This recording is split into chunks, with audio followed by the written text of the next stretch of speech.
vendo minha tela? Sim. Sim. Perfeito. Então, eu estou gravando essa aula. Se alguém precisar e acontecer algum problema, é só assistir a aula mais tarde, tá? Aspecto físico no envelhecimento. A gente vai falar do sistema cardiovascular. As principais cardiopatias, a principal causa de morte no idoso. As válvulas cardíacas tornam-se mais espessas, então ela vai aumentando mais e mais rígida, perdendo o músculo e as artérias cardíacas. Então aí ele acaba acontecendo isso com as válvulas cardíacas.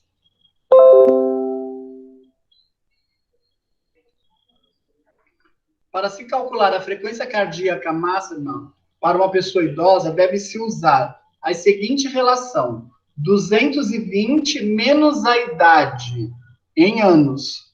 Aí você vai saber a frequência cardíaca máxima de uma pessoa idosa. Então, aí, se você tem uma pessoa de 70 anos, você vai pegar e fazer 220 menos 70, que você vai ter aí 150 de frequência cardíaca de uma pessoa idosa. Professor, ela aguenta? O idoso aguenta. Quem não aguenta somos nós. A hipertensão é um fator de risco grave em todas as idades para a doença cardiovascular e o acidente vascular cerebral. Nas pessoas idosas, a hipertensão é classificada da seguinte maneira: hipertensão sistólica isolada. A leitura da sistólica excede a 140 milímetros de mercúrio. E a medição diastólica é normal ou quase normal, menor que 90 milímetros de mercúrio. Então, aí, para a gente conhecer um pouquinho sobre a hipertensão arterial dessa pessoa. E aí nós temos também hipertensão primária e hipertensão secundária. A primária, a gente fala que é a pressão diastólica é super ou igual a 90 milímetros de mercúrio, independente da pressão sistólica. Hipertensão secundária é quando a gente fala que ela... Peraí só um minutinho.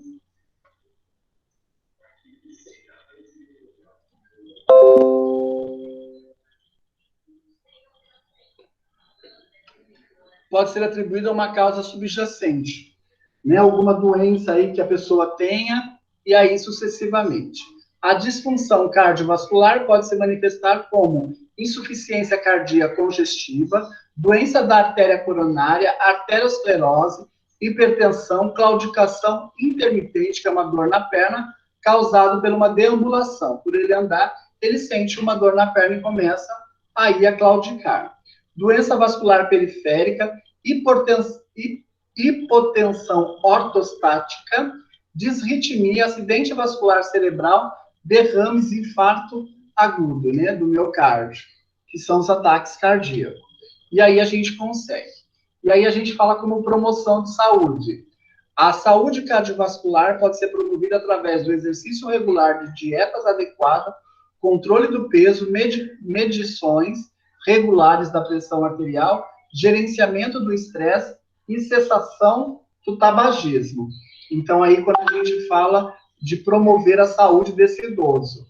E considerar a realização de 5 ou 6 pequenas refeições por dia. Então, eu vou aí controlar essa refeição desse paciente em lugar de 3, né? Porque ele acaba comendo muito com 3 refeições. Então, eu vou fracionar essa dieta. Os extremos da temperatura também deve ser evitado, né? Usar muito, o tempo está quente, ele acaba usando uma blusa de frio, umas 2, 3 blusas de frio.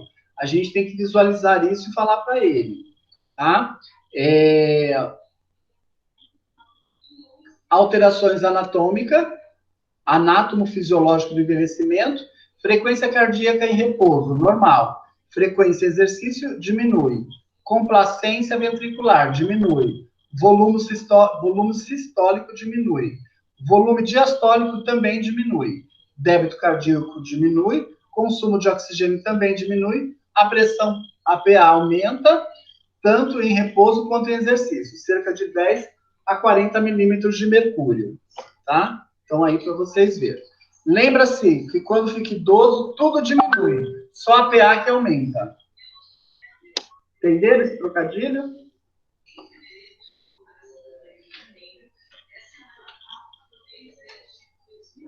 Não entenderam, né? Sistema respiratório. Oi? Sistema respiratório. Diâmetro torácico, ântero posterior aumentado. Então, ele diminui o diâmetro torácico dele como um todo. O colapso osteoporótico das vértebras, resultando em cifose. Quando ele cai para frente, ele fica com aquela, né, com a cabeça para frente e fica todinho, parece que tem um mundo em cima dele. Calcificações das cartilagens, costais e mobilidade reduzida das costelas. Eficiência diminuída dos músculos respiratórios. Rigidez pulmonar aumentada e a área da superfície alveolar diminuída. Então, os alvéolos diminuem. Resulta em maior volume residual pulmonar e capacidade vital diminuída. A troca gasosa já não é com a capacidade de como um todo. Ele tem uma diminuição nessa troca gasosa. A menor eficiência tosse, atividade ciliar, então ele tem uma menor eficiência de tosse. Ele tosse, né, parece que não quer tossir. E o espaço morto respiratório aumenta e torna a pessoa idosa mais vulnerável às infecções respiratórias. O exercício regular, a gente tem que fazer quando a gente fala de promoção de saúde, a ingestão hídrica apropriada, a vacinação pneumocócica, as imunizações anuais contra a gripe. Então, ele vai tomar a vacina pneumocócica para evitar a pneumonia, e evitando a pneumonia, ele acaba aí ajudando, porque essa vacina é de 5 a 10 anos. E imunizações anuais contra a gripe é muito importante. A prevenção do contato com pessoas doentes, além da cessação do tabagismo. Quanto à internação, atentar para reflexo de tosse e realização de respirações profundas, porque a diminuição da capacidade pulmonar e da eficiência da tosse os predispõe a infecções respiratórias e a atelectasia. Então, nós temos aí um problema sério com esse idoso, tá? As infecções respiratórias mais frequentes no idoso são doenças crônicas, dentre elas os grupos de doença pulmonar obstrutiva, a DPOC, a asma, a doenças restritivas como fibrose pulmonar idiopática e pneumonias. Então, aí, esse idoso acontece bastante todo esse problema. As DPOCs, que é uma das doenças mais frequentes do idoso, com evolução lenta e progressiva, com alta incidência da morbidade e mortalidade em todo o idoso. Por quê? Inclui a efizema pulmonar, a bronquite crônica, as doenças inflamatórias de pequenas vias aéreas, sendo a mais comum a superposição desses quadros. Então, a gente vê muito idoso morrendo por pneumonia, broncopneumonia, e aí sucessivamente. Nas clínicas, os pacientes apresentam dispneia, dificuldade para respirar, né? É um sintoma mais de incapacitante, como a tosse com expectoração e intolerância ao exercício. Apresenta sinais de hiperinsuflação pulmonar ou desconforto respiratório. Não estou conseguindo respirar, então nós temos um problema sério. E, em sua evolução, alterações importantes na troca gasosa. Aí ele vai ter uma hipoxemia e uma hipercapnia, tá? Onde a gente vê muito isso em casa de repouso, com alguns idosos que são acamados. E aí nós temos fibrose pulmonar, que nós chamamos isso de idiopática.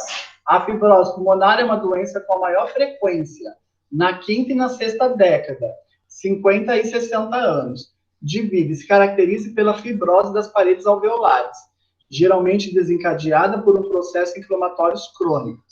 A fibrose dificulta a difusão dos gases, sendo a principal consequência quadros de hipoxemia, seguidos de hipertensão pulmonar e corpo pulmonar e morte. Então, ele pode ter aí essa fibrose, né, ó.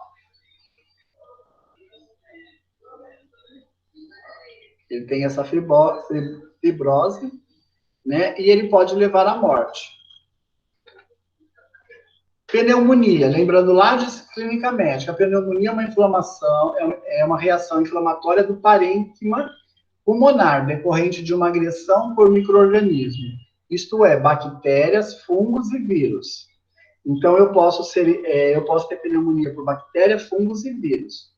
A população idosa é mais propensa a desenvolver a pneumonia, por vários fatores, como redução do mecanismo de defesa pulmonar.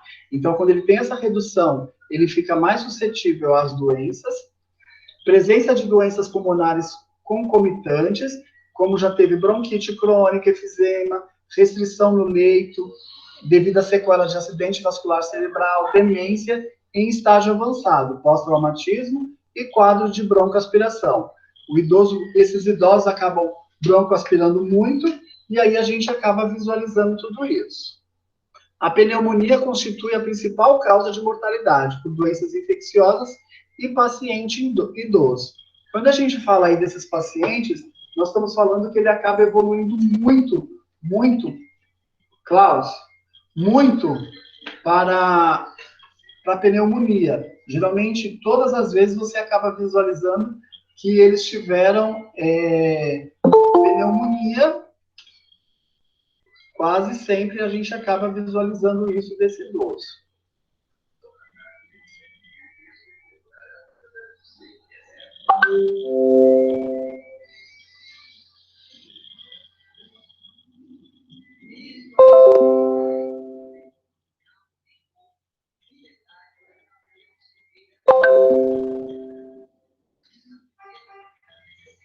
Klaus.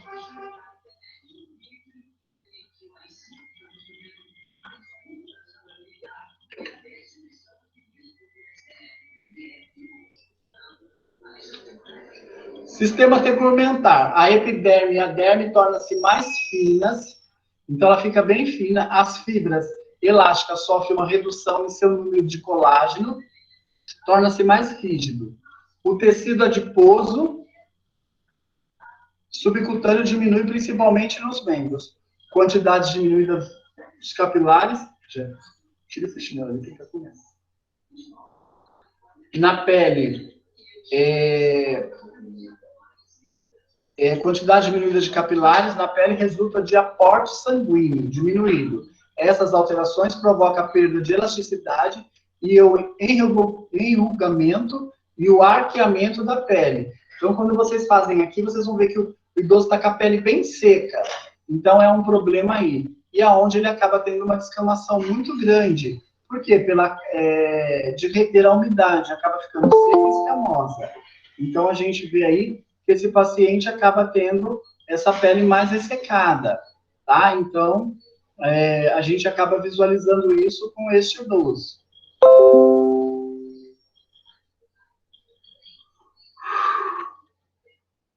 A serose é quase sempre acompanhada de prurido, por causa tem coceira bastante, e da descamação da pele. Por isso tem muito idoso que tem a descamação da pele.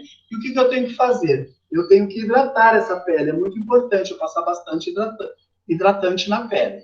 A pigmentação dos pelos diminui, a pele se torna mais seca e suscetível à irritação por causa da atividade diminuída das glândulas sebáceas e sudoríparas. Essas alterações no tegumento reduzem a tolerância ao extremo da temperatura e a exposição ao sol. Então, por isso que a gente tem muito idoso que sente muito frio ou sente muito calor, por causa dessa exposição, por causa de tudo isso que acontece com esse idoso, tá? Aí, ó, a estratégia para promover a função cutânea inclui prevenção contra a exposição ao sol, o uso de creme cutâneo lubrificante, prevenção de longas imersão na banheira ou manutenção de ingesta adequada de água.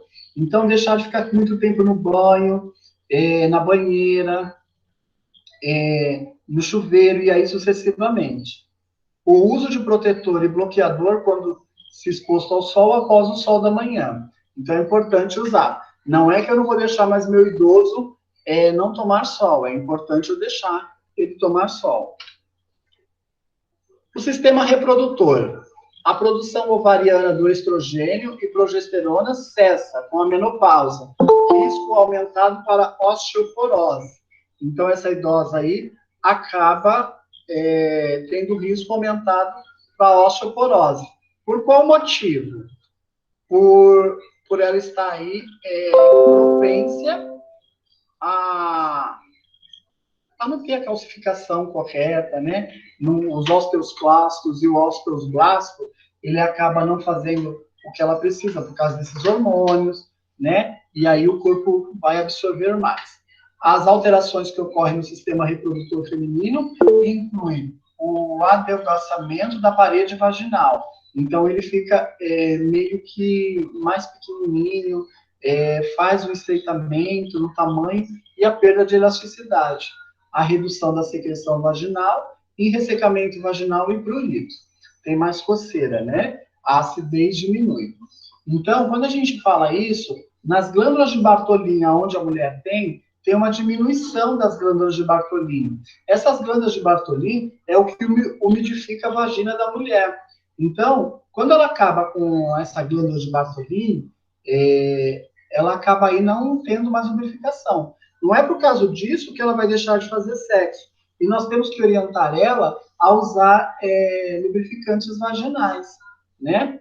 E também falar para ela usar bastante, não usar os sabonetes íntimos, porque muda o pH da vagina. Isso é para todo mundo, tá? A involução uterina e dos ovários, os tônus diminuídos da musculatura pubococcígea, resultando em uma vagina e um períneo relaxado. Essas alterações contribuem para o sangramento vaginal e para a relação sexual dolorosa, tá? Então, por isso que ela sente muita dor. Nos homens idosos, os pênis e os testículos diminuem de tamanho, ocorrendo a redução dos níveis androgênicos. A disfunção erétil pode desenvolver-se com a doença cardiovascular ou com doenças concomitantes, distúrbio neurológico, diabetes ou até mesmo com a doença respiratória que limita a tolerância de exercício. Sistema reprodutor da saúde. Para o homem e mulheres, a manutenção da rotina diária de exercício físico promove o desempenho sexual melhorado. Então, aí ele está falando para vocês orientar.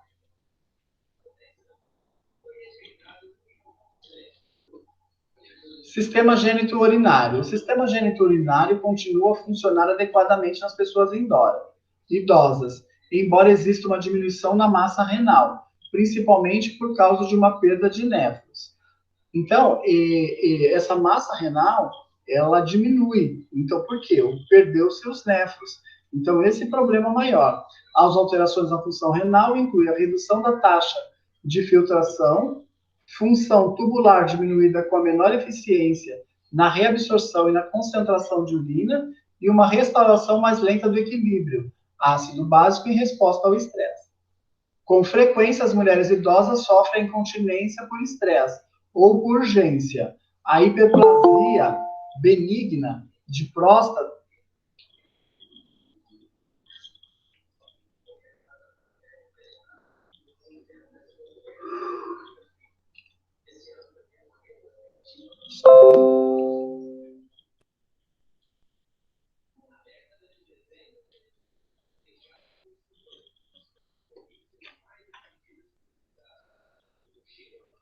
provoca o aumento gradual na retenção urinária e na incontinência por hiperfluxo, né? Então, a mulher espirra ou tosse, ela tem um problema sério, né? E aí a gente acaba visualizando.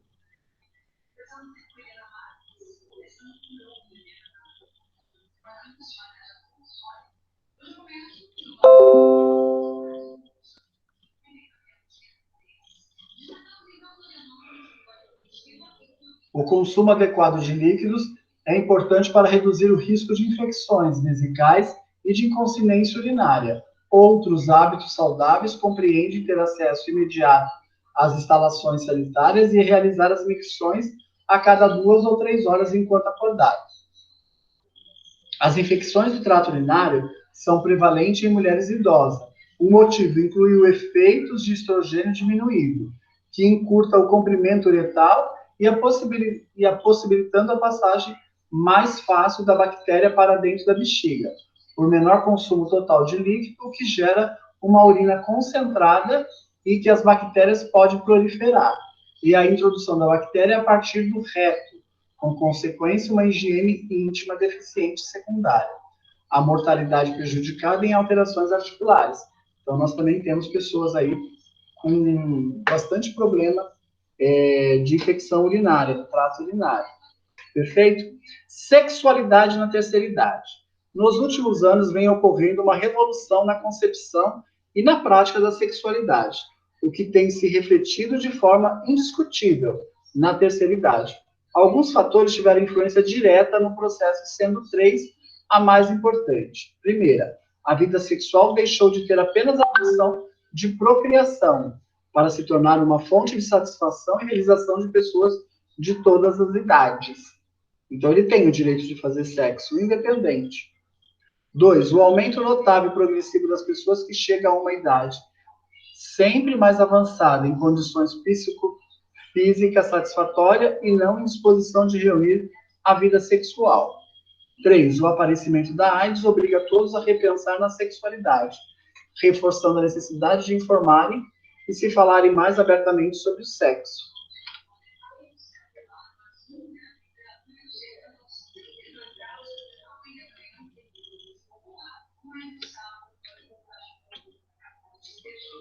O adulto, no sistema gastrointestinal, o adulto está em maior risco de nutrição prejudicada. É comum a doença periodontal, que leva à deterioração e à perda dos dentes. Então, aí nós já temos aí um problema sério com essa doença, né? Ele acaba perdendo os dentes e aí ele está mais suscetível a alguns tipos de doença. É um problema sério, então a gente acaba visualizando.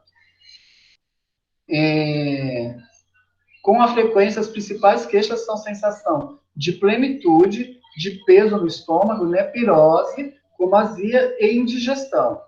A motilidade gástrica pode diminuir, resultando no esvaziamento retardo do conteúdo gástrico. Então, ele tem uma pequena aí, um retardo de esvaziamento. Então, ele acaba aí tendo problemas. Né? Ele fica mais cheio, fica com plenitude, um monte de coisa. A secreção diminuída de ácido e pepsina reduz a absorção de ferro, cálcio e vitamina B12. A absorção de nutrientes no intestino delgado também parece diminuir com a idade. Em geral, a manutenção da função do fígado, vesícula biliar e pâncreas, embora a absorção e a tolerância à gordura possa diminuir. A incidência de cálculos biliares e de cálculos ducto biliar comum aumenta progressivamente com o avançar da idade. A constipação é comum nas pessoas idosas. Tá? Então, só para a gente aí acabar visualizando. As práticas de promoção da saúde gastrointestinal incluem a realização dos cuidados dentários regulares, levar nosso paciente ao dentista é muito importante, a ingesta de refeições pequenas e frequentes, a prevenção da atividade intensa depois de uma alimentação. Então, ele não pode estar fazendo tudo isso, ele tem que estar sabendo que ele tem que parar e depois descansar e fazer uma atividade física. A ingestão de uma dieta rica em fibras e pobre em gordura. Quanto mais ele fazer a ingestão de fibras, ele vai ser melhor, ele vai ter motilidade, né? Então, a gente acaba vendo isso. O estabelecimento de hábitos intestinais irregulares, tá? E a prevenção do uso de laxativos e antiácido, que todo médico fala, né? Quando vai lá para o médico, eles avisam que está com constipação. O que eles passam? Laxante. De vez de descobrir o que está acontecendo, orientar essa família fica difícil. Os distúrbios do sono ocorrem com frequência nas pessoas idosas, afetando mais de 50% dos adultos com 65 anos de idade ou mais. Com frequência, o idoso experimenta as variações em seus ciclos normais do sono e vigília. E em geral, a falta de qualidade de sono à noite cria a necessidade de cochilos durante o dia. Então, a pessoa acaba cochilando, esse idoso, porque ele não dormiu de noite direito, toda hora à tarde está dormindo.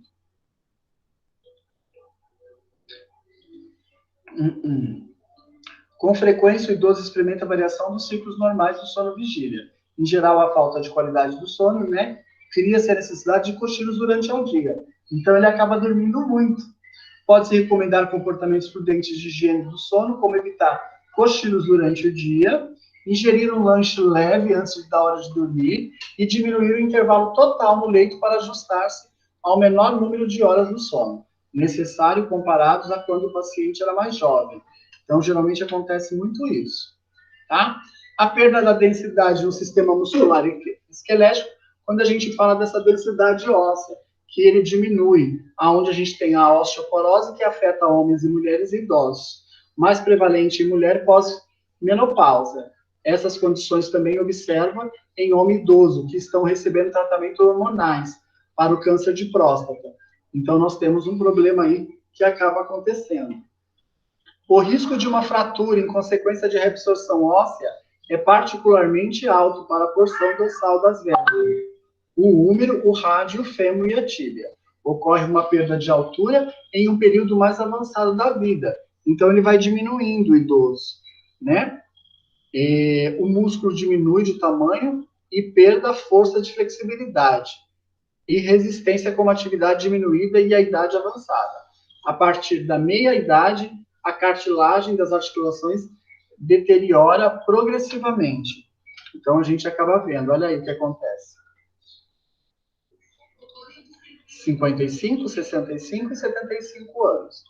Promoção de saúde, ingesta rica em cálcio, dieta pobre em fósforo, exercício de sustentação de peso, redução da cafeína e do álcool, cessação do tabagismo, dos modulares seletivos e receptor do estrogênio, que preserva a densidade mineral e substância biofosfonada, que promovem a formação óssea. Tudo isso é algum medicamento que o médico passa para poder ajudar. Ó, 55 anos está com a coluna quase certinha, 65, olha aqui.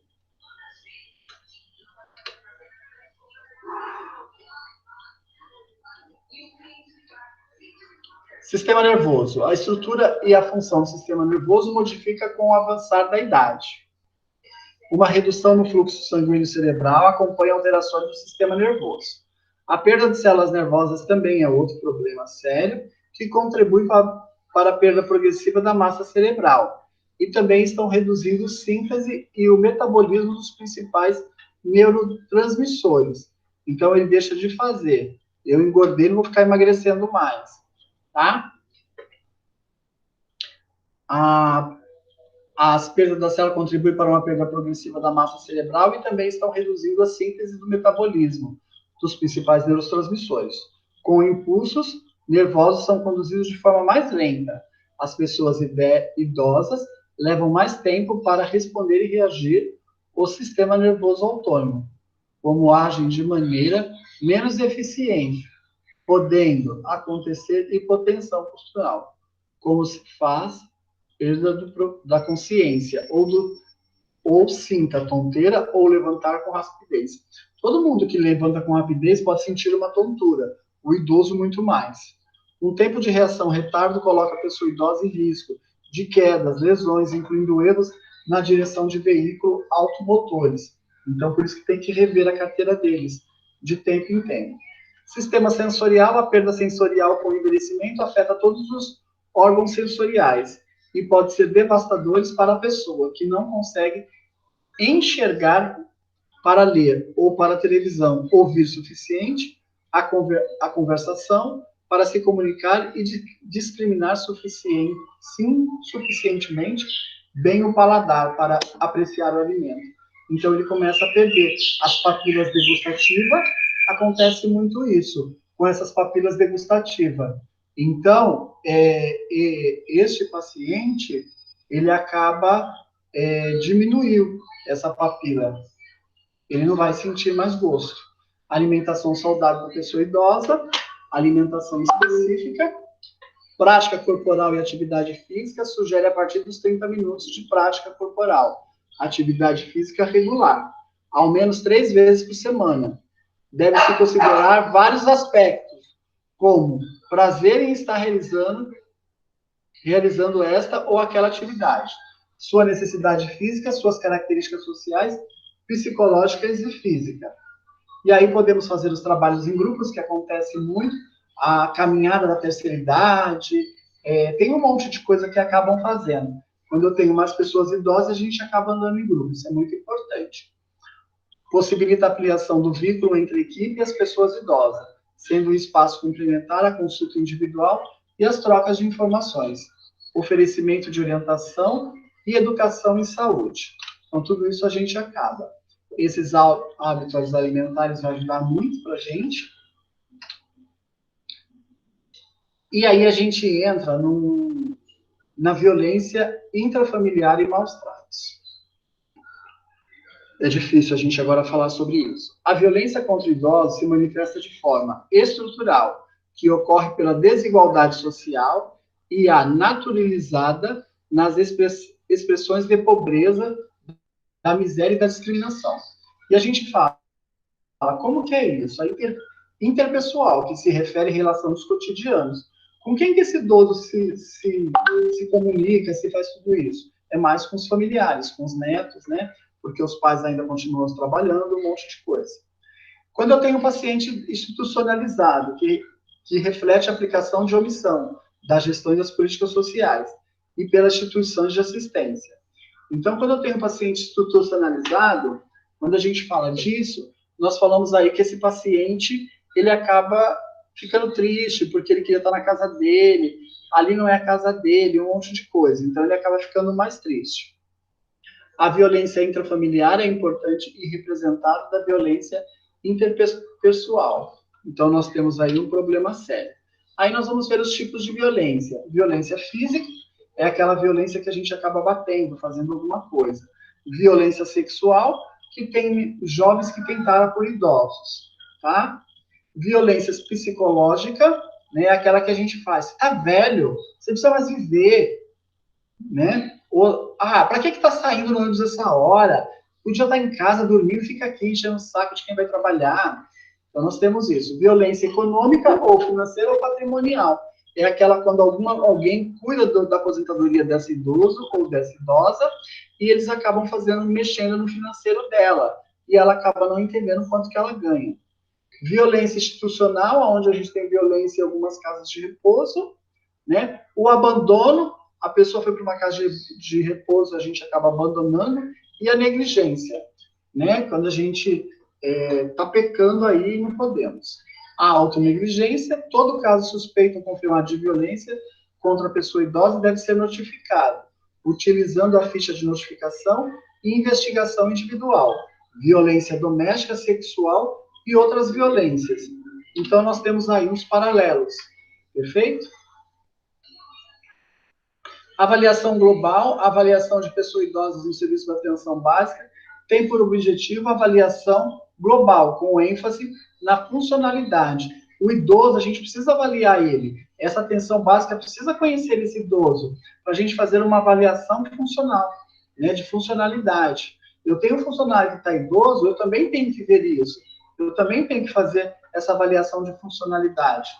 A presença do declínio funcional pode sugerir a presença de doenças ou alteração ainda não diagnosticada. E por meio dessa avaliação que se pode fazer um balanço entre as perdas e o recurso disponível para sua compensação. Vários são os instrumentos que existem que colaboram com a avaliação ampla do idoso. Então, isso é importante a gente conhecer. E nessa avaliação global, o que a gente faz? A autonomia, que pode ser definido como autogoverno, e se expressa na liberdade para agir e para tomar decisões. Independente significa ser capaz de realizar atividades sem ajuda de outra pessoa. Dependência significa não ser capaz de realizar as atividades cotidianas sem ajuda de outra pessoa.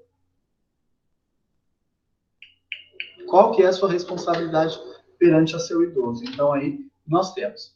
E aí, para a gente estar falando sobre tudo isso, a gente fala de algumas escalas que a gente acaba aplicando, que é a avaliação de equilíbrio e marcha de Tinetti, realizada através do protocolo de Mari-Tinetti, proposto em 1986. O teste é capaz de avaliar as condições vestibulares e de marcha dessa pessoa idosa. Em 2003, esse teste foi adaptado para realizar na população, recebendo o nome de POMA, Brasil. Tá? Então, isso é importante quando a gente acaba visualizando. Quando a gente fala das avaliações das atividades básicas de vida diária, né, que é a AVDI, né, atividades de vida diária. Aí nós temos a básica, que é a ABVD, né? A gente está falando em siglas. O Index de Independência das Atividades Básicas de Vida Diária de Sidney Katz é um dos instrumentos mais utilizados para avaliar a VD.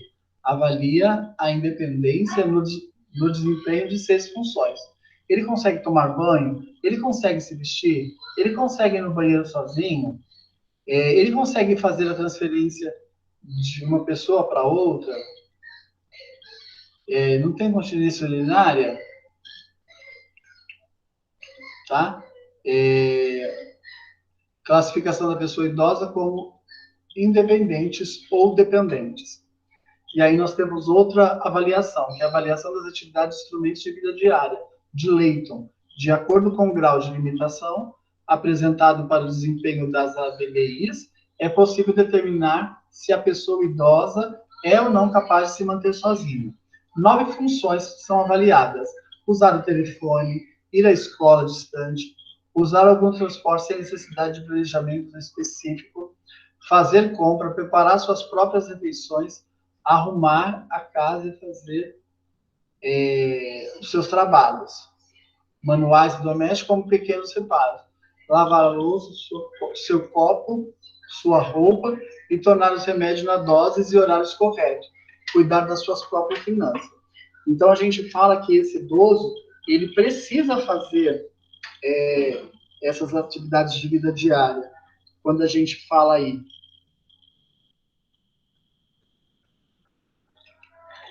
então a gente acaba vendo isso e entendendo o que esse idoso precisa, tá? Porque o idoso necessita,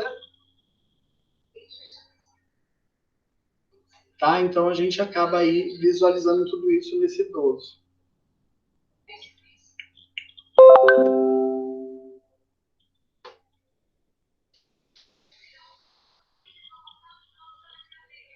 Perfeito até aqui?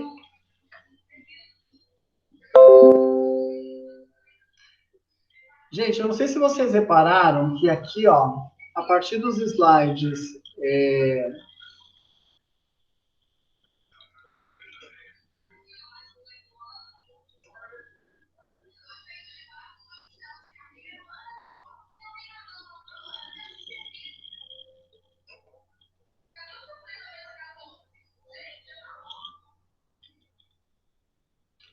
aqui, ó, nós temos umas questões que vocês podem aí acessar. O Ministério da Saúde, aí quando você clica nela, que você vem aqui, ó, ela vai falar o que é aí.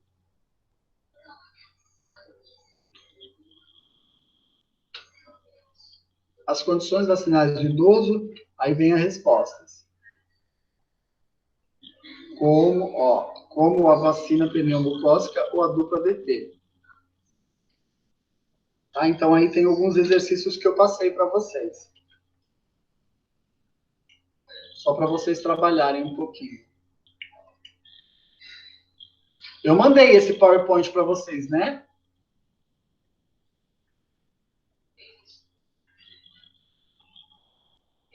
Mandei, crianças.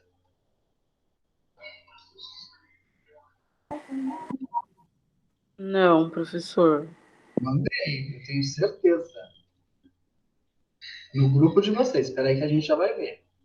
Opa! Enfermagem. Professor, tem uma aluna querendo entrar, Cristiane. Não pediu. Todos que estão pedindo, eu estou parando. Manda ela entrar de novo.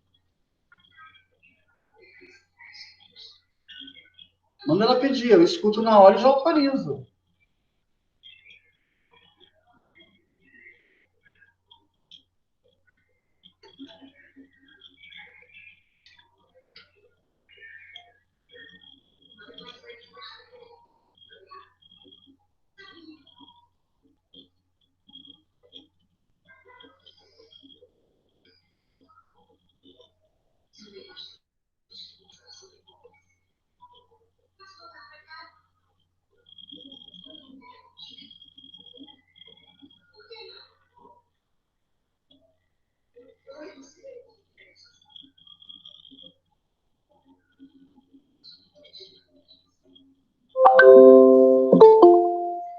Ela pediu.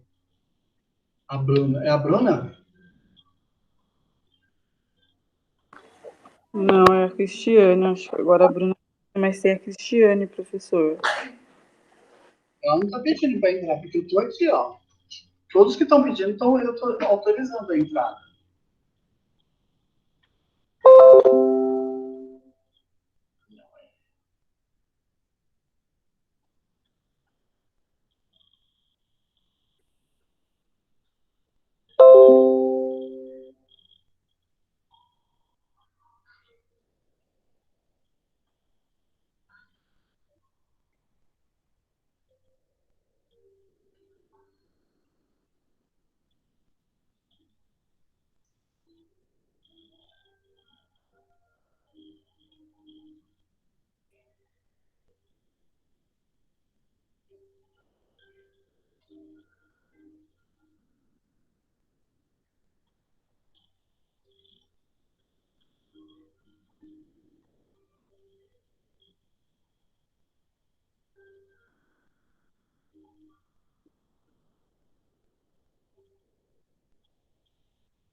Pronto, eu mandei, tá? De novo.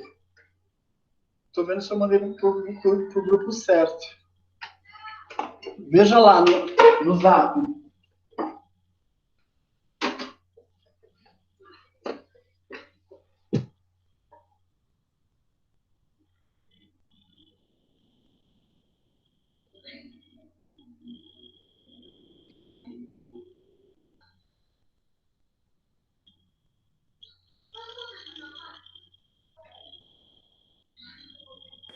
Professor, é para responder e te entregar hoje ou até a próxima aula? Deixa eu explicar. Vocês vão fazendo devagarzinho. Não precisa me entregar nada. Aí a gente vai falar sobre tudo isso. Eu estou gravando as aulas porque eu sei que alguns alunos não conseguiram entrar. Aí eu tenho que sair deste